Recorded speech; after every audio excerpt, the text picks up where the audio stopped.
Hey, it's Travelgigolo and we're at Thorn Tree Camp in Dinokeng.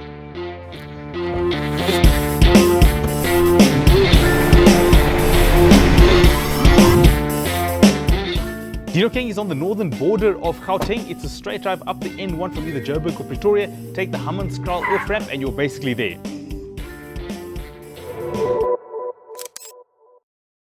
Driving to Dinokeng is basically tar road all the way until you get to the access gate, and then from there it's tar until you've got to turn off to come to the site.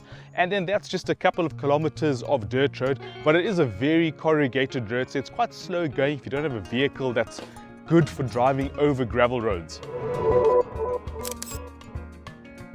So what do you get on your campsite? You get a private bathroom that has a shower, a basin and a flush toilet.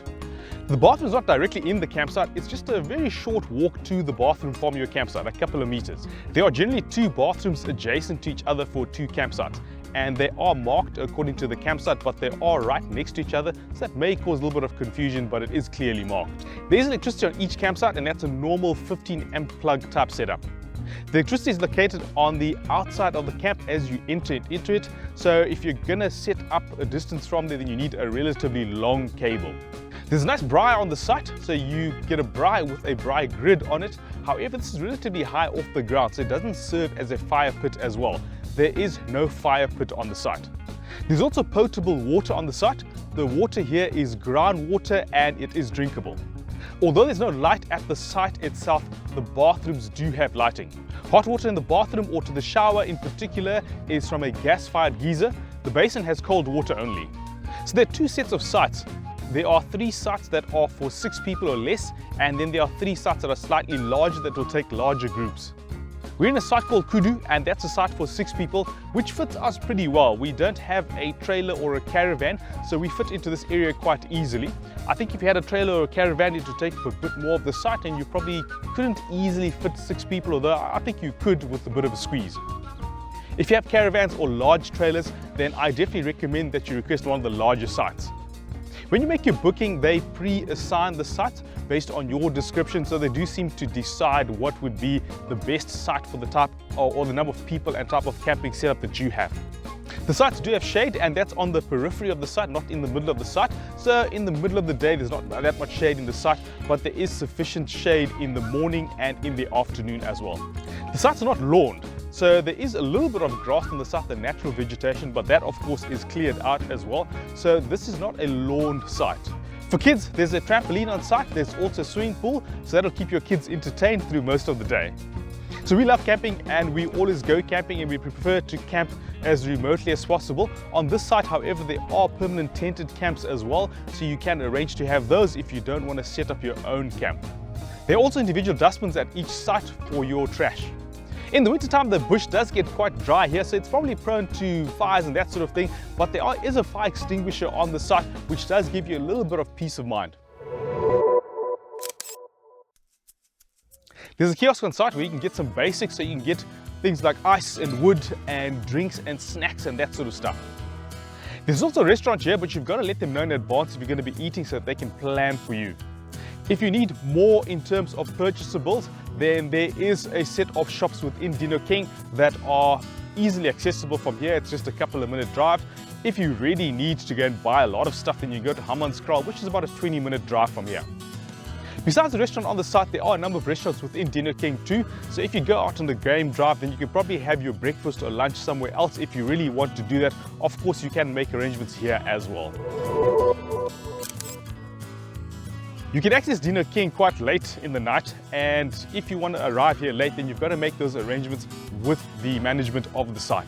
You don't need any kind of special vehicle to get here. Like I said, it's mostly tar road and then a bit of gravel road, so the gravel is a bit corrugated, but it's a short-ish drive, and so you don't need a specific type of vehicle to come and camp here. As with vehicle, you can come here with any type of caravan or trailer as well. It does not have to be off-road specific. So of course the big attraction with Dinokeng is that it's a Big 5 nature conservation park. And so if you want to do a game drive, you can arrange that with the management of the facility. They do have a dedicated ranger on the site that will do game drives with you, or alternatively, of course, you can self-drive through the conservation area. Basically, in respect of the management of the campsite, it's been really good. From the time that we've gotten here, There was somebody to meet us when we came in. The reception process was fairly smooth. The campsite itself is in good condition, absolutely no complaints about that. Everything works as it should. The bathrooms are in very good condition as well, and they're very well kept. So generally the site is very well managed. There's also a caretaker and staff that come around to ask if everything's fine, and you can order your wood, for example, and they'll bring it to your campsite. That's very convenient and it's very nice to have. The campsites are relatively close to each other, so you are separated by the natural vegetation that gives you kind of a visual barrier of a few meters, say between 5 and 10 meters depending on which campsite you are at.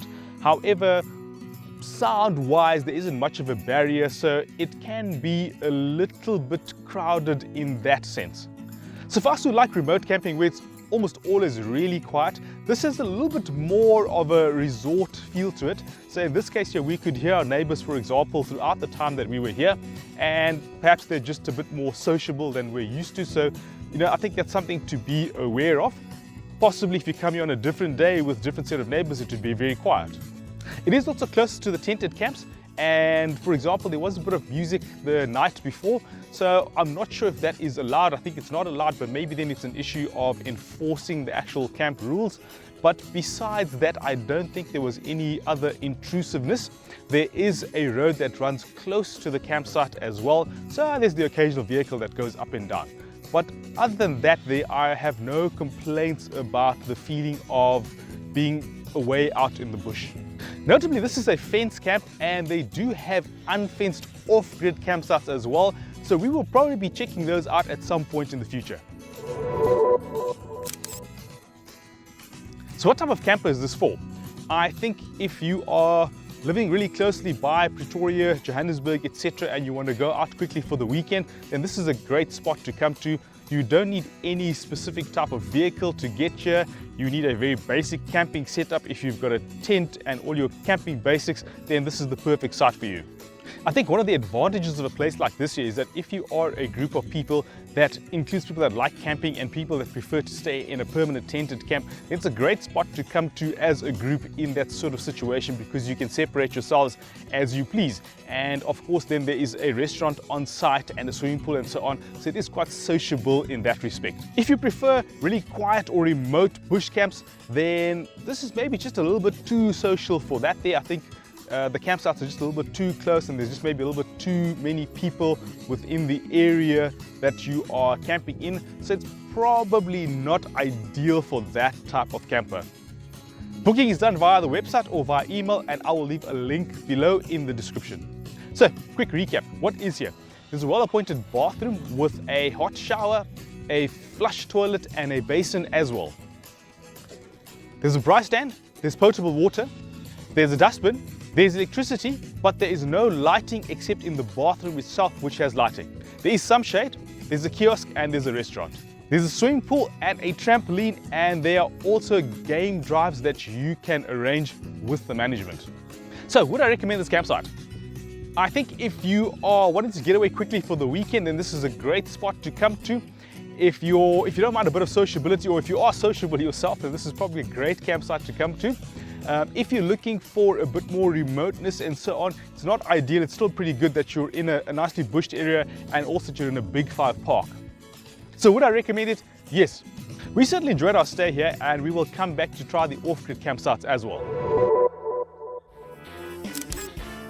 So I hope you found this informative. If you did, hit the like button, subscribe as well, check out my other videos, leave a comment too, please. It's great to get feedback from you guys. And until the next episode, go everywhere, see everything, have a great time.